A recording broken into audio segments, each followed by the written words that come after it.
It was my brother's idea. He had found this place online, some old hunting cabin deep in the woods. "It's perfect," he had said. "No cell service, no distractions, just nature and quiet." That should have been the first red flag. I didn't mind the outdoors, but I liked having a way to call for help if I needed it. The idea of being completely cut off made me uneasy, but I went anyway. It was supposed to be a bonding trip, just the two of us, like when we were kids. The drive took longer than expected. The road turned from pavement to gravel, then to dirt, then to something barely recognizable as a path at all. Trees closed in around us, branches scraping the sides of the truck. The sun was already starting to dip below the trees by the time we arrived. The cabin was smaller than I had imagined, just a one-room structure with a pitched roof and a front porch that sagged in the middle. The wood was weathered and gray, the windows dark. There was no electricity, no plumbing, just an old wood stove and a few pieces of battered furniture. It smelled like damp wood and something else, something faintly rotten. I told myself it was just an old building. I ignored the feeling that something was off. We unpacked our gear, set up sleeping bags on the wooden floor, and started a fire in the stove. The crackling flames made the place feel a little less abandoned, a little less wrong. The first night, I didn't sleep well. The silence out there was absolute. No distant hum of traffic, no background noise of civilization. Just the wind in the trees and the occasional crack of a branch. I woke up several times, heart pounding for no reason, staring into the darkness. The next morning, my brother wanted to hike. We followed an old deer trail deeper into the woods, pushing through undergrowth and climbing over fallen logs. The deeper we went, the stranger the forest felt. The trees were too close together, their branches tangled like grasping fingers. There was no birdsong, no rustling of small animals. Just an oppressive, suffocating quiet. Couple of miles in, we found something. It was a clearing, small and circular, with a fire pit in the middle. The ground around it was packed down, as if people had stood there often. But what made my stomach twist was the bones. Scattered around the pit, half buried in the dirt, were small bones. Some looked like animal bones, deer maybe, but others were different. Some were tiny, like a child's finger bones. Others were larger, almost human. I didn't say anything. Neither did my brother. We just stood there, staring. Then, without a word, we turned and started back toward the cabin. We walked faster than before, glancing over our shoulders, listening for sounds that weren't there. That night, we locked the cabin door. It wasn't much, a flimsy wooden latch, but it made us feel a little safer. We sat by the fire, not talking about what we had seen. We both knew something was wrong out there. We just didn't want to admit it. The second night was worse. I woke up in the middle of the night to a sound outside. A slow, deliberate crunch of footsteps on the gravel path leading up to the cabin. I held my breath, listening. My brother was awake, too. I could hear his breathing, fast and shallow. The footsteps stopped just outside the door. Neither of us moved. The fire had burned down to embers, casting long shadows across the floor. My heart pounded so hard I thought whoever was outside could hear it. Then the doorknob rattled. Just a little, just enough to test if it would turn. I reached for the hunting knife I had left beside my sleeping bag, gripping it so hard my knuckles ached. My brother did the same. We didn't speak, didn't make a sound. The latch held. The doorknob stopped moving, but the footsteps didn't leave. They moved around the cabin, slow and steady. A scrape against the wood, a creak of the porch, then silence. We didn't sleep the rest of the night. When the sun finally rose, we packed our things. We didn't talk about staying the extra night. We didn't talk about what we had heard. We just packed up and left. The drive back felt longer. Neither of us spoke.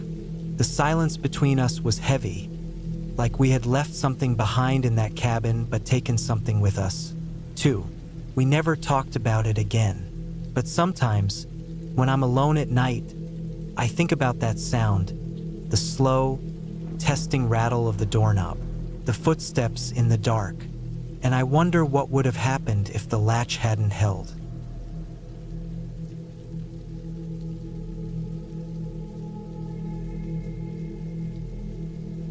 I had been looking forward to this trip for months. A week alone in a cabin deep in the woods, away from the noise, the people, the constant stress of work. Just me, the trees, and the quiet. The cabin belonged to an old friend of mine, someone I hadn't seen in years, but who had been generous enough to let me borrow the place. It wasn't anything fancy, just a one-bedroom wooden structure with a small kitchen and a wood-burning stove. It had electricity, but no internet or cell service, which was exactly what I wanted. I needed the break. The drive up was long, winding through dense forest on roads that got narrower and rougher as I got closer. By the time I reached the cabin, the sun was low in the sky, casting long shadows through the trees. The place looked exactly how I imagined it. Small, a little weathered, but cozy. There was a shed out back and an old fire pit surrounded by logs for sitting. Everything seemed perfect. The first night was uneventful. I cooked a simple meal, sat by the fire for a bit, and went to bed early. The quiet was overwhelming at first, but I told myself I'd get used to it. I had been wanting this, after all. The second day, I hiked for a few hours. The trails around the cabin were overgrown but still visible, winding through thick trees and leading to a small stream about a mile away. I spent some time there, just listening to the water, before heading back. When I returned, I noticed something strange. The door to the shed behind the cabin was slightly open. I didn't remember seeing it open before, but maybe I hadn't been paying attention. I walked over and pulled it shut, making sure the latch caught. Inside, there were the usual tools: a rusted axe, a few shovels, some old rope, and a stack of firewood. Nothing seemed out of place. That night, I woke up suddenly. At first, I didn't know why. The cabin was pitch dark, and the only sound was the wind moving through the trees. But then I heard it, a soft, steady scratching noise. It was coming from outside.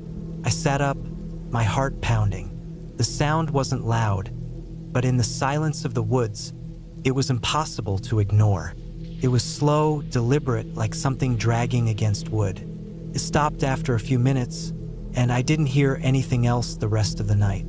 The next morning, I walked around the cabin, looking for anything out of place.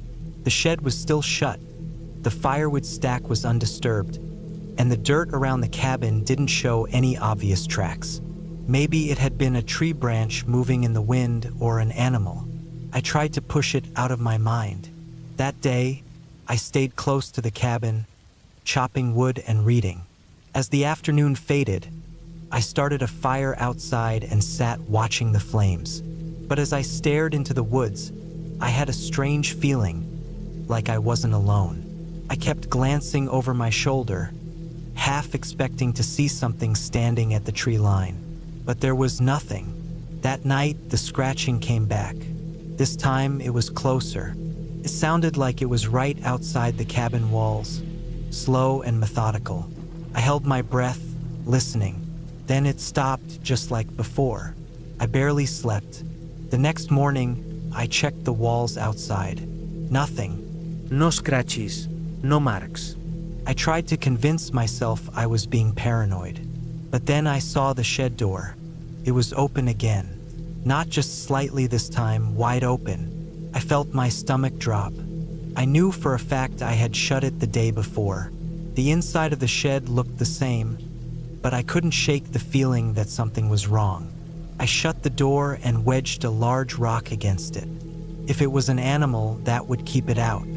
If it was the wind, it wouldn't happen again. That night, I lay in bed, listening. The woods were silent. No wind, no rustling leaves. But then, just past midnight, I heard something different. A slow, deliberate creak.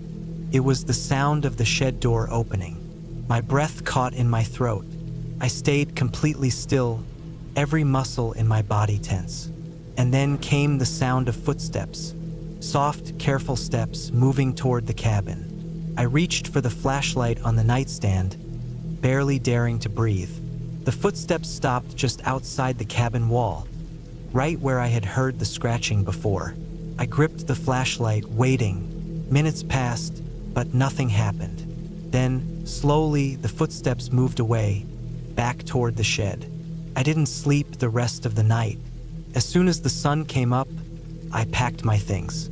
I didn't care if I was supposed to stay the whole week. Something was out there, and I wasn't about to find out what. I grabbed my bag and stepped outside. Everything looked normal. The shed door was closed, just as I had left it the night before. But as I walked past it, I saw something that made my skin crawl. The rock I had wedged against the door was sitting a few feet away, like someone had moved it. I didn't look inside the shed. I didn't want to know. I got in my car and left, driving as fast as the narrow roads would allow. I didn't stop until I was miles away. I never told my friend what happened. I didn't want to sound crazy, but I know what I heard. And I know, without a doubt, that I wasn't alone in those woods.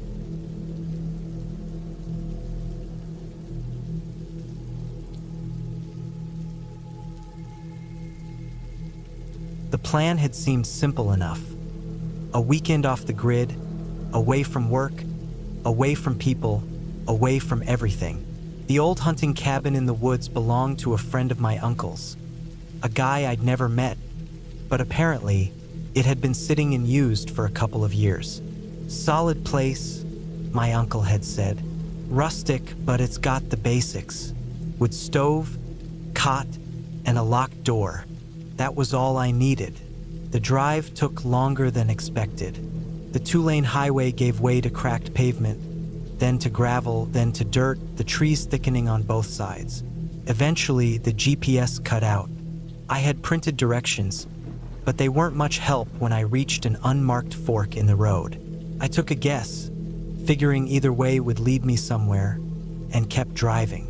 The sun was already low when I finally found the cabin. It sat at the end of a narrow path, barely visible between the trees. It was smaller than I expected, one story with a steeply pitched roof, the kind meant to keep heavy snow from piling up. The wood siding was dark and weathered. The single window at the front was covered with an old, warped shutter. It looked abandoned, but the lock on the door was new, just as my uncle had said. Inside, the cabin smelled like old wood, dust, and something faintly metallic. The layout was basic, a cot in the corner, a wood stove in the center, a table with a single chair. There was a shelf lined with canned food, probably long expired, and a few empty hooks on the wall where hunting gear might have once hung. A small door led to what I assumed was a storage closet or maybe an outhouse attachment. I set my bag down and took stock of my supplies. I had enough food and water for the weekend, a flashlight, extra batteries, and my hunting knife. No cell service, but I had told my uncle I'd be back by Sunday. The first night was uneventful. I made a small fire outside, ate a can of soup, and sat in the dark listening to the forest. It was quiet out there, too quiet almost.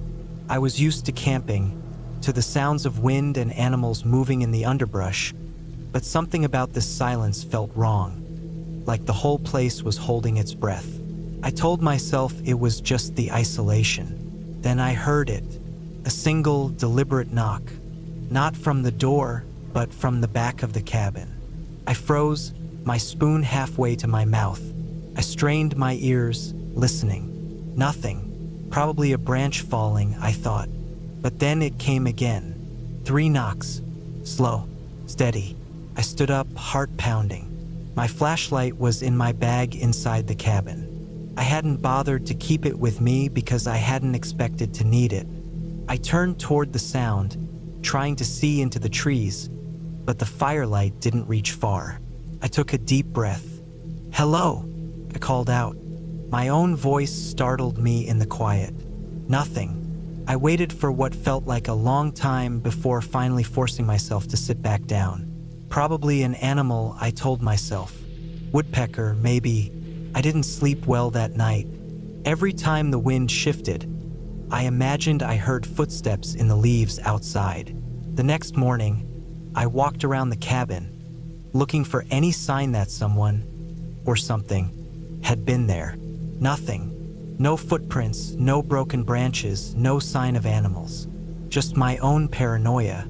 The day was fine. I hiked a little, gathered some wood, tried to enjoy the quiet. By afternoon, I had almost convinced myself that I had overreacted the night before. Then, just as the sun started to set, I found something. Behind the cabin, in the dirt near the trees, were footprints. Not mine. They were fresh, leading from the tree line to the back wall of the cabin, right to the spot where I had heard the knocking. My stomach dropped. I had been alone all day. No one had driven up, no one had called out. But someone had been here. I forced myself to stay calm. I wasn't armed, but I had my knife. I checked the lock on the cabin door. It was secure. I thought about leaving, but night was coming fast, and the road was rough. The idea of driving in the dark, alone, with no phone service, wasn't appealing either. So I stayed. That night, I kept the fire burning longer. I sat with my back to the cabin, watching the trees. I didn't hear anything. No knocking. No footsteps. But I couldn't shake the feeling that someone was watching me. At some point, exhaustion won. I went inside and locked the door. I pushed the cot against it for good measure. Sometime in the middle of the night, I woke up to the sound of breathing. Not mine. It was close, just on the other side of the door. Slow, measured breaths, like someone standing just outside, waiting. I held my breath, willing myself not to move. Then the doorknob rattled. I gripped my knife so tight my fingers ached. The lock held. The rattling stopped. And then nothing. I don't know how long I lay there, listening. Eventually, the breathing faded. I didn't sleep again. By morning, I had made up my mind. I was leaving. Screw the plan, screw the weekend. Whatever was out there, I didn't want to meet it. I packed up fast, shoving everything into my bag. The air felt different, charged, like the moment before a storm. I could feel eyes on me. When I stepped outside, I saw them. Footprints. Dozens of them. All around the cabin, circling it, overlapping. Some were small. Some were barefoot. I didn't stop to look. I threw my bag in the truck, locked the doors, and started the engine. Gravel sprayed as I backed out, the tires slipping. As I turned onto the narrow path, I looked back one last time. A figure stood at the tree line, not moving, just watching. I didn't stick around to see more. I drove until I had service, then called my uncle. Told him something was out there. Something wasn't right. He listened, quiet, then finally said, "Yeah, that's why no one goes up there anymore." I never asked what he meant. I don't think I want to know, and I sure as hell will never go back.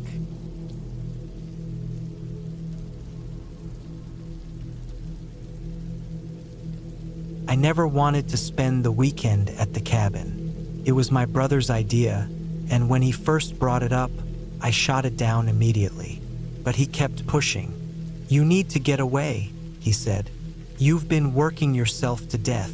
Maybe he was right. Work had been wearing me down. Days blurred together, and every night I fell into bed exhausted, only to wake up feeling just as drained as before.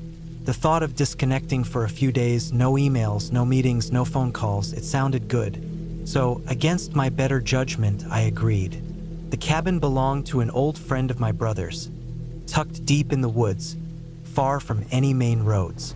He assured me it had everything I needed: food, water, a generator for electricity.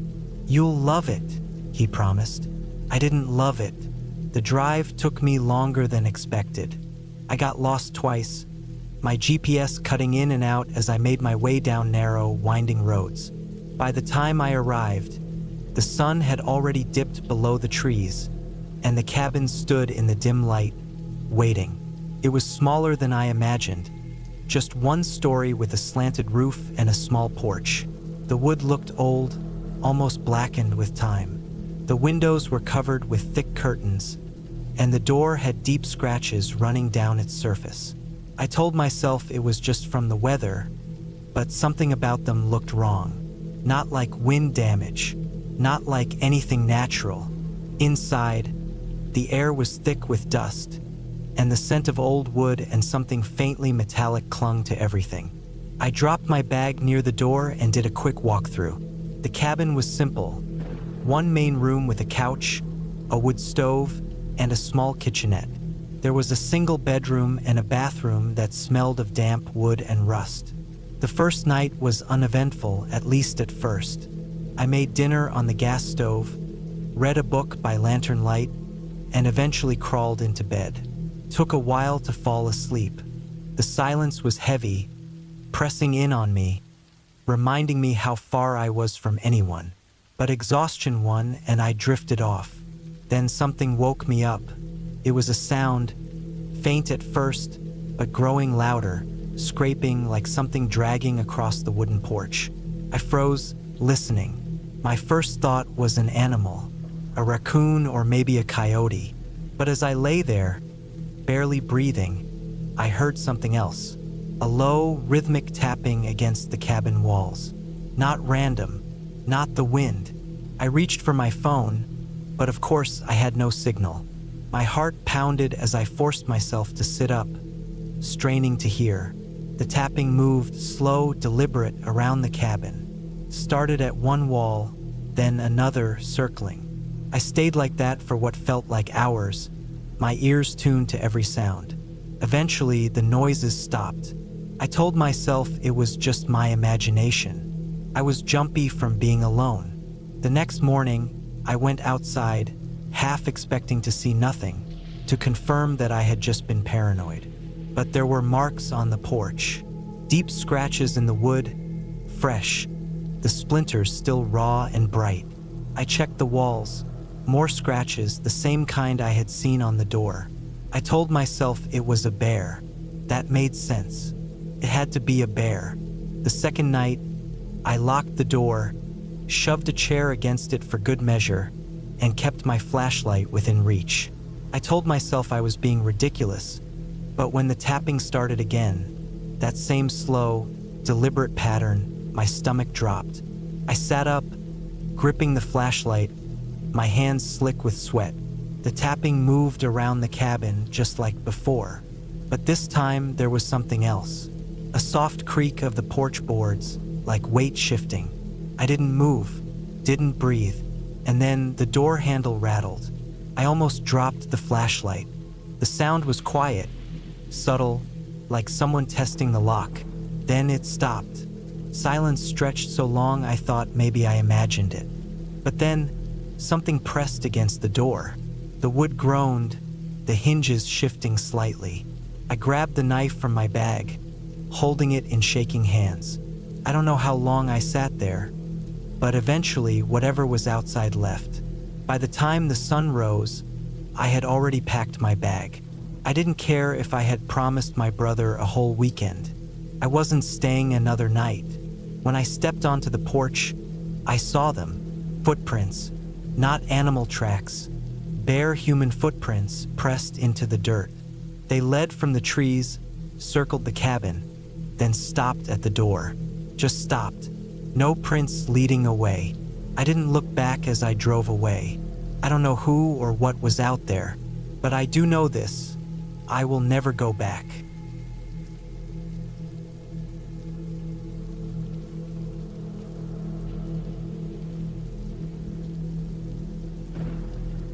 I arrived at the cabin just before sundown, my old truck kicking up dirt as I pulled into the gravel driveway. The place was exactly how I remembered it. Small, weathered, and surrounded by nothing but dense forest. I hadn't been here in years, not since my uncle passed. He left it to me in his will, but I had never bothered to do anything with it. Life in the city kept me busy, and I never had a reason to come out here. Until now. I killed the engine and sat there for a moment, staring at the front porch. The wood looked more warped than before, the paint almost completely peeled away. I could hear the wind moving through the trees, a low rustling sound that never really stopped. The nearest neighbor was miles away, and there was no cell service. That was fine. I wanted the quiet. I needed it. Work had been getting to me, and I figured a few days out here alone would clear my head. I grabbed my bag from the passenger seat and stepped out. The air smelled different here, damp and earthy. The scent of pine mixed with something else, something stale. I ignored it and made my way up the steps. The key was still hidden under the 3rd floorboard, just like my uncle always left it. I slid it into the lock, turned it, and pushed the door open. Inside, the cabin was just as I remembered. The furniture was covered in sheets, dust floating in the air as I moved. The wooden floor creaked under my weight. I tossed my bag onto the couch and made my way to the small kitchen. The cabinets still held old cans of food, most of them expired. There was a half-empty bottle of whiskey on the counter, the label worn and faded. I ran my finger over the rim of the bottle but left it there. I didn't come here to drink. I found some dry firewood stacked in the corner and got a fire going in the old stone fireplace. The warmth filled the cabin quickly, making it feel less abandoned. After that, I checked the generator out back. It sputtered a few times before coming to life, filling the cabin with the faint hum of electricity. I turned on a few lights and then went outside to bring in the rest of my supplies. That's when I noticed the tracks.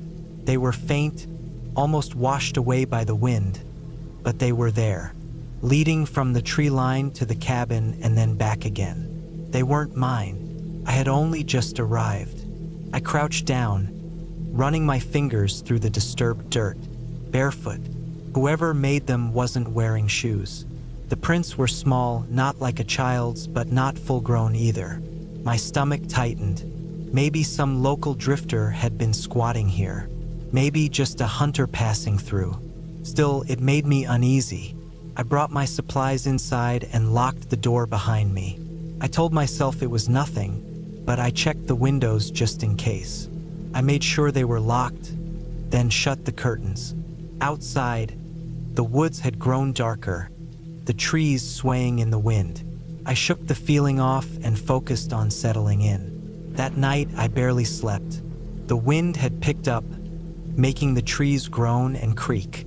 Every so often, I thought I heard something else. Movement, a soft shuffling sound, like footsteps on dirt. I told myself it was just the wind playing tricks on me, but I couldn't shake the feeling that I wasn't alone. The next morning, I went outside to clear my head. The tracks from yesterday were gone, wiped away by the wind and fresh leaves. I almost convinced myself I had imagined them, but then I noticed something new. The back door was open. Not wide open, just a crack, but I knew I had locked it the night before. I stood there for a long time, staring at it. My uncle always said the wind could mess with the old doors, but something about it didn't sit right with me. I pushed it open and stepped inside, my heart pounding. The cabin was quiet. Nothing seemed out of place. Still, I grabbed the hunting rifle from above the fireplace and checked every room. The closet, the tiny bathroom, even under the bed. Nothing. I told myself it was just paranoia. Maybe I hadn't latched the door properly. Maybe the wind really had done it. But I couldn't shake the feeling that someone had been inside while I slept. By midday, I decided I had enough. I wasn't scared. At least that's what I told myself. But something about this place felt wrong. I packed my things, locked up the cabin, and threw my bag into the truck bed. When I turned the key, the engine sputtered but wouldn't start. I tried again. Nothing. I popped the hood and checked the battery. It was fine. Fuel? Still plenty. I tried once more, but the truck wouldn't turn over. I stood there, staring at the engine like it would somehow fix itself. That's when I heard it. A crunch. Footsteps in the leaves behind me. I spun around, my heart hammering. The woods were still, too still. My eyes scanned the tree line, searching for movement, but I saw nothing. My fingers tightened around the wrench in my hand, and then I saw them, just beyond the first few trees, half hidden in the shadows. A figure, thin, barefoot, their skin pale against the darkness. They stood completely still, watching me. I don't know how long we stood there, staring at each other, but when I took a step forward, they moved too, backward, slipping into the trees like a shadow. Gone. I grabbed my bag from the truck and sprinted back to the cabin, slamming the door behind me. I locked it, then pushed the heavy dresser in front of it for good measure. My breathing was ragged, my mind racing. Who the hell was that? I kept the rifle close, pacing the cabin, listening. The wind howled outside, but I swore I could hear something else. Soft footsteps moving around the cabin. I checked the windows, but I didn't see anything. Hours passed. The sun set. The fire burned low. I sat there, rifle in hand, waiting. The sounds had stopped, but I knew they were still out there, watching. At some point, exhaustion took over. My head drooped, and I forced my eyes open again and again. But eventually, I slept. When I woke, the cabin was quiet. The fire was nothing but embers. I sat up slowly, my muscles aching. For a moment, I thought maybe it had all been a bad dream. But then I saw the footprints inside the cabin. They led from the back door to where I had been sleeping, and then back out again. The door was still locked. The dresser was still in place. But somehow they had been inside, watching me sleep. I didn't waste time packing. I grabbed my bag, the rifle, and the truck keys. I didn't care if it wouldn't start. I would run if I had to. But when I stepped outside, the truck was gone. The tracks in the dirt showed it had been pushed, rolled away into the trees. I stood there, breathless, staring at the empty space where it had been. And then, in the distance, I saw them again, just standing there, watching, waiting. I turned and ran. I don't remember how long I ran. The trees blurred past me, my breath ragged. I didn't stop until I saw the highway. A car. A man pulling over to ask if I needed help. I never went back to that cabin. Never found out who they were or how they got inside. I didn't want to know. I just knew I was lucky to have made it out at all.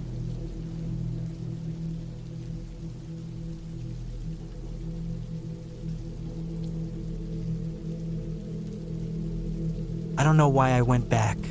Maybe I wanted to prove to myself that nothing really happened, that my mind had twisted a simple event into something worse. Or maybe I just wanted closure. Either way, I should have never gone back to that cabin. The first time I went, it was supposed to be a simple weekend getaway. A break from work, from the city, from people. I had rented the cabin online. A small place deep in the woods, a little over a mile from the nearest road. It seemed perfect. Isolated, quiet, nothing but trees and the sound of the wind.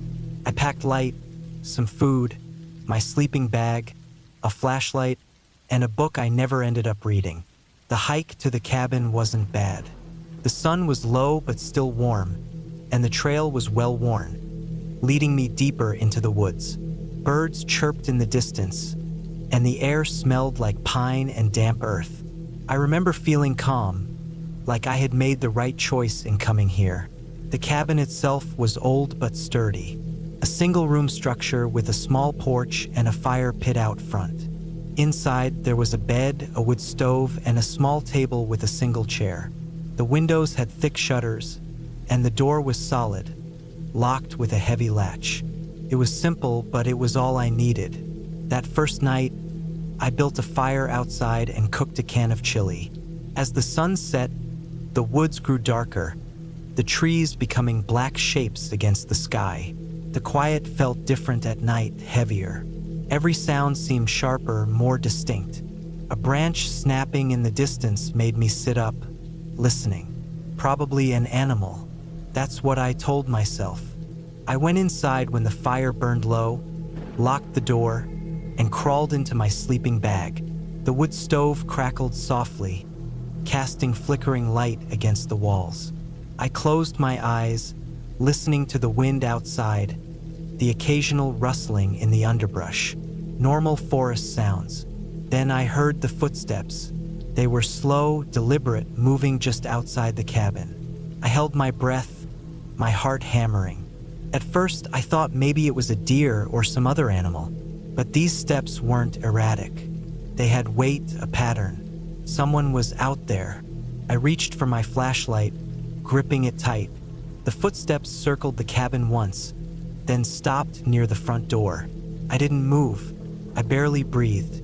I stared at the door, waiting for something to happen, but nothing did.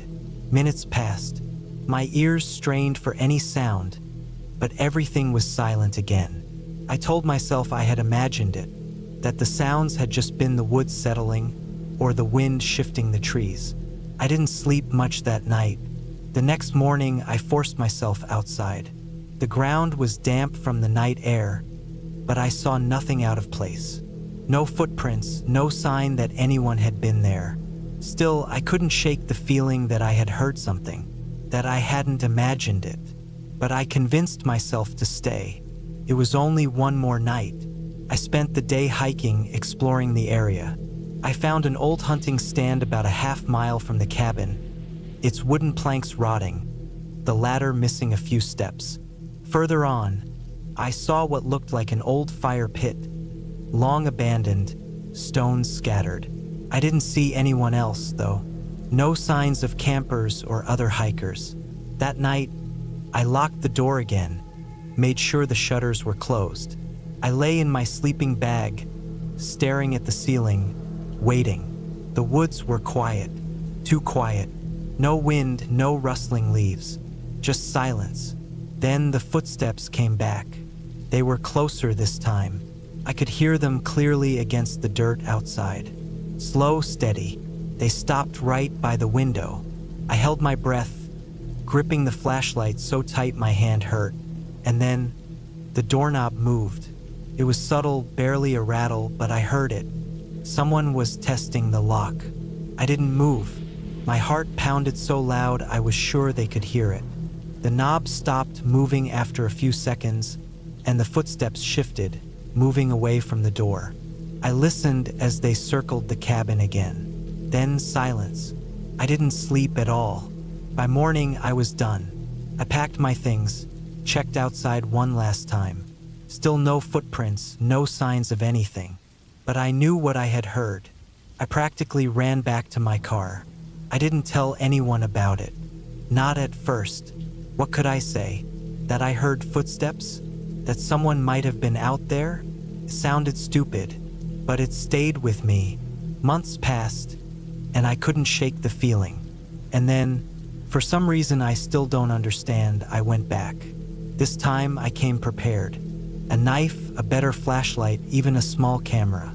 I told myself I was just being paranoid, that nothing had actually happened. But deep down, I knew better. The cabin was exactly the same. Empty, quiet. I checked the door, the windows. No signs that anyone had been here since I left. That first night, I sat by the fire again, watching the trees, listening. Then, just like before, the footsteps returned. But this time, they didn't stop at the door. They went straight to the window. And then they didn't move. I sat frozen, barely breathing. The footsteps had stopped, but I knew someone was there, standing outside, watching. I turned off my flashlight, gripped the knife in my other hand, and waited. Minutes passed. Nothing. Then, just as I was starting to doubt myself, something pressed against the window. A slow, deliberate sound. Fingertips against the glass. I grabbed my flashlight, flicked it on, and aimed it at the window. Nothing. The glass was clear. No marks, no fog from breath, no sign that anything had been there. But I knew I hadn't imagined it. I didn't sleep at all that night. By morning, I was done for good.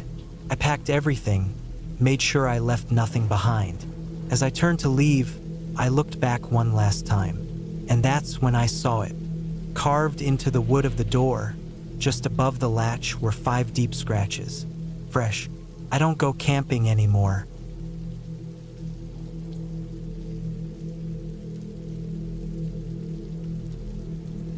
I should have never gone back to that cabin.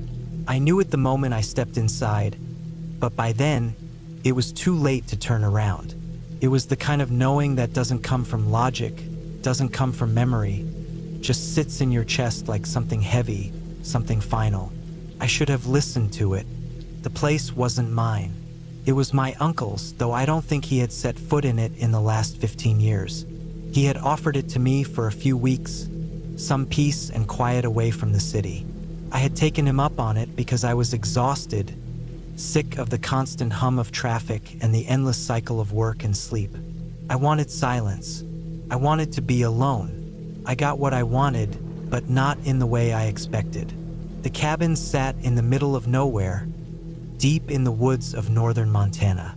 No cell service, no internet, just an old landline phone that probably hadn't worked in years. The road leading up to it was barely a road at all, just dirt and gravel winding through dense trees, the kind that pressed in on all sides like they were trying to reclaim the space humans had stolen. I remember thinking how quiet it was. Not peaceful, just quiet. No birds, no wind rustling through the trees, nothing. Just my own breathing and the crunch of my boots on the ground. The cabin itself was old, built in the 70s but barely maintained. The wood was weathered, the windows smudged with dirt. The front door stuck when I tried to open it, like the house was resisting me. Inside, it smelled like dust and old wood, a stale kind of scent that clung to the air. There was furniture, but most of it was covered with white sheets like something out of a horror movie. I pulled the covers off one by one, sending clouds of dust into the air. There was a couch, a wooden table, a few chairs, a fireplace with a pile of logs beside it. The kitchen was small, outdated, but functional. The bedroom was in the back, and that's where things felt off. The moment I stepped inside, my stomach twisted. The walls were covered in faded floral wallpaper, peeling in some places. The bed was old, the mattress sagging in the middle. The only window was small, the glass warped from years of weather. There was nothing obviously wrong, nothing I could point at and say, "This is why I feel like something is watching me," but I felt it all the same. I chalked it up to nerves. I was alone in an unfamiliar place after all. I tried to shake it off, went back to the kitchen, and unpacked the groceries I had brought. Canned food, bread, some bottled water. I didn't trust the tap. There was an old fridge, but I didn't want to count on it still working. That first night, I sat by the fireplace, reading a book by lantern light. I hadn't bothered to check if the cabin had electricity. If it did, I didn't want to mess with it. I liked the idea of living simply for a while, no distractions. Just me, the woods, and silence. But the silence didn't feel right. It felt like a weight pressing down on me, thick and unnatural. I tried to ignore it. When I finally went to bed, I left the door cracked open. I told myself it was so I could hear if anything moved in the cabin. But the truth was, I didn't want to be trapped in that room with the door shut. I woke up sometime in the middle of the night, heart pounding. Took me a second to realize what had woken me up. A sound, faint but definitely there. It wasn't coming from inside the cabin. It was outside, just beyond the trees. A slow, deliberate crunching of leaves, like footsteps, but not human ones. Too heavy, too uneven. I held my breath, straining to hear. The sound stopped. Silence. Then, after what felt like forever, the sound started again, closer this time. I sat up, reaching for the flashlight I had left on the nightstand. My fingers were shaking. The moment I switched it on, the sound stopped again. I didn't sleep the rest of the night. I sat there, flashlight in hand, staring at the open doorway, waiting for something to move. Nothing did. When morning finally came, I convinced myself I had imagined it. The woods made strange noises at night.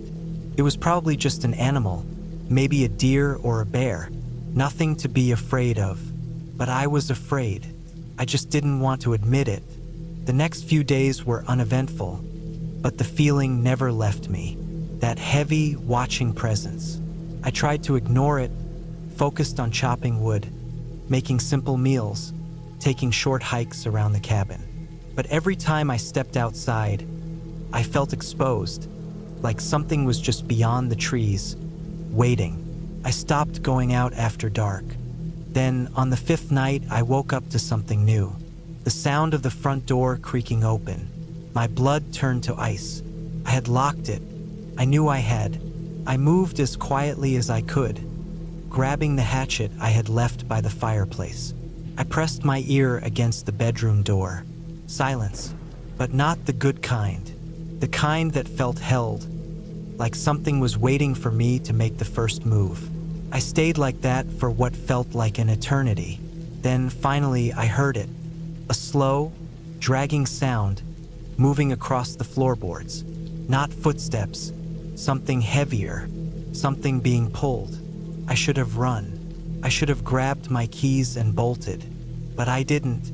I stood there, frozen, every instinct screaming at me to stay still. The dragging sound moved closer. Then it stopped right outside the bedroom door. I gripped the hatchet so tight my knuckles ached. My breathing was too loud, too fast. Then, without warning, the door creaked open an inch, just enough for me to see darkness beyond it. I didn't move. I didn't breathe. Then, after what felt like hours, the door slowly creaked shut again. I don't remember falling asleep. I must have at some point, because when I opened my eyes, sunlight was streaming through the small window. I stumbled out of bed, heart pounding. The front door was shut, locked just like I had left it. The furniture was undisturbed. Nothing was missing, but something had been inside. I knew it. I packed my things in less than 5 minutes.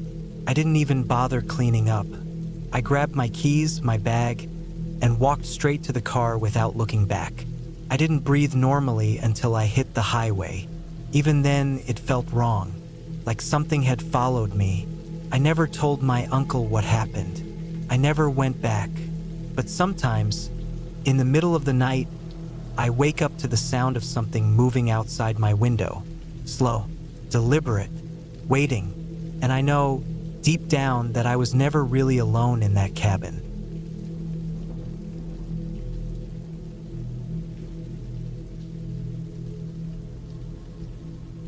The first time I saw the mountain, it looked calm. It stood there in the distance, quiet, like a sleeping thing. The trailhead was empty when I arrived early that morning, the air cool, the sun just beginning to warm the trees. I had planned this solo hike for months, studying the maps, marking the routes, preparing for the long trek ahead. It was supposed to take me 2 days up the ridge, down into the valley, then back around to the starting point. Simple, straightforward. I moved through the first stretch of forest at a steady pace, the ground packed firm beneath my boots. Birds called from the trees. A woodpecker hammered somewhere off to my left. The wind shifted the branches overhead, casting moving shadows across the ground. The weight of my pack settled evenly on my shoulders. My body adjusted to the rhythm of walking. I had done hikes like this before. Nothing about it felt unusual. But as I climbed higher, the forest began to change. The trees grew denser, taller, their trunks thick and dark with age. The path narrowed, winding through the undergrowth, and the sound of birds faded. I glanced at my map, following the route as planned, but the quiet was unsettling. There should have been more noise, whined through the leaves, the scurry of small animals. Instead, only my footsteps broke the silence. A few hours in, I came to a fork in the trail. My route continued to the right, But there was another path to the left, older and less traveled, barely visible beneath the layer of fallen leaves. It wasn't on my map. I hesitated, staring down both trails, feeling an odd pull toward the unmarked path.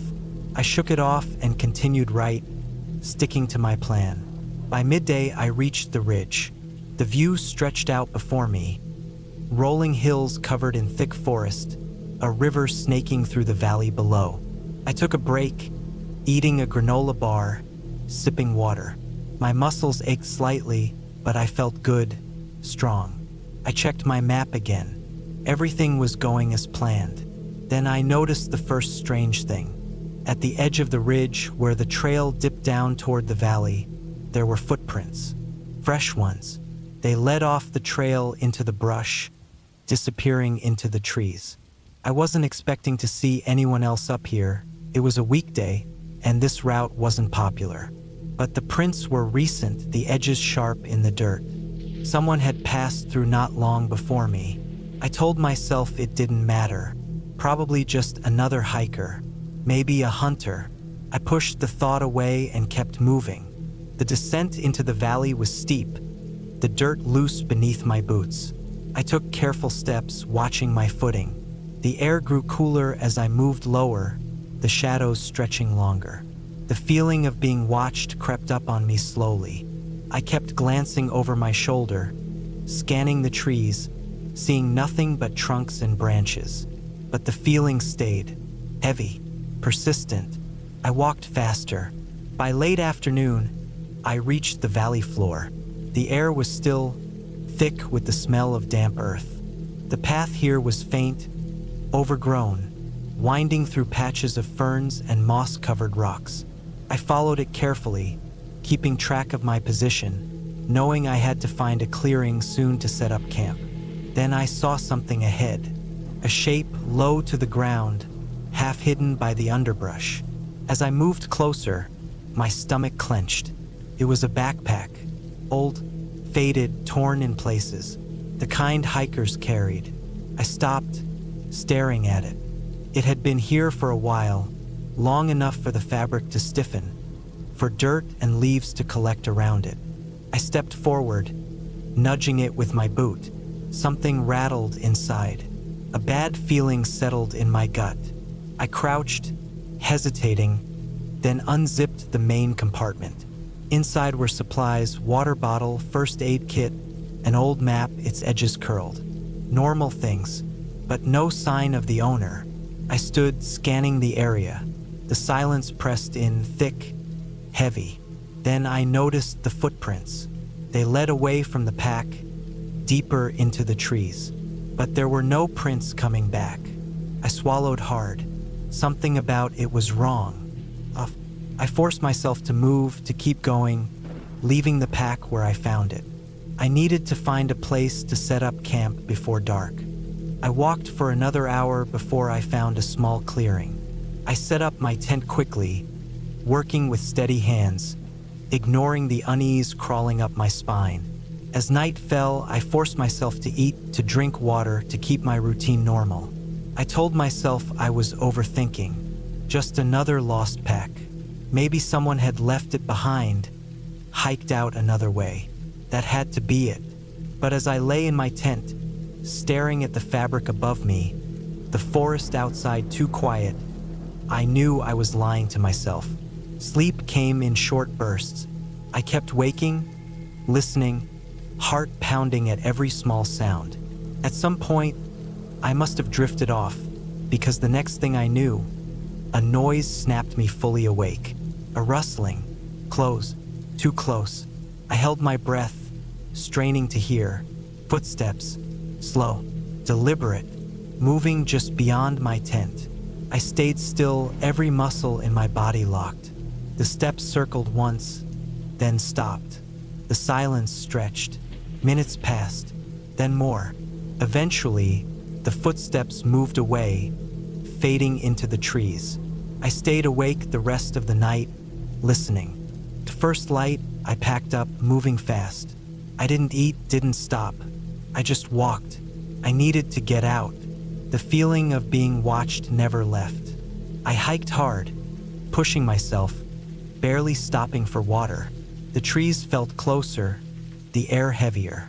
The trail that had been clear the day before seemed unfamiliar now, different. Then I saw them, more footprints, fresh, leading ahead of me, following my trail exactly. My stomach dropped. Someone had been following me. I walked faster. My legs burned. My breath came quick. But I didn't stop. Hours passed, the sky shifting overhead. I kept expecting to hear something behind me, but the forest stayed silent. Too silent. By the time I saw the parking lot through the trees, my body was trembling with exhaustion. My car sat alone where I had left it, the sight of it almost making me collapse with relief. I forced myself into a jog, covering the last stretch fast, heart pounding. I yanked open the door, threw my pack inside, and locked the doors the second I was in. My hands shook as I started the engine. As I pulled away, I glanced in the rearview mirror, back toward the trailhead. The trees stood still. The forest looked calm, just like before. But I knew better now.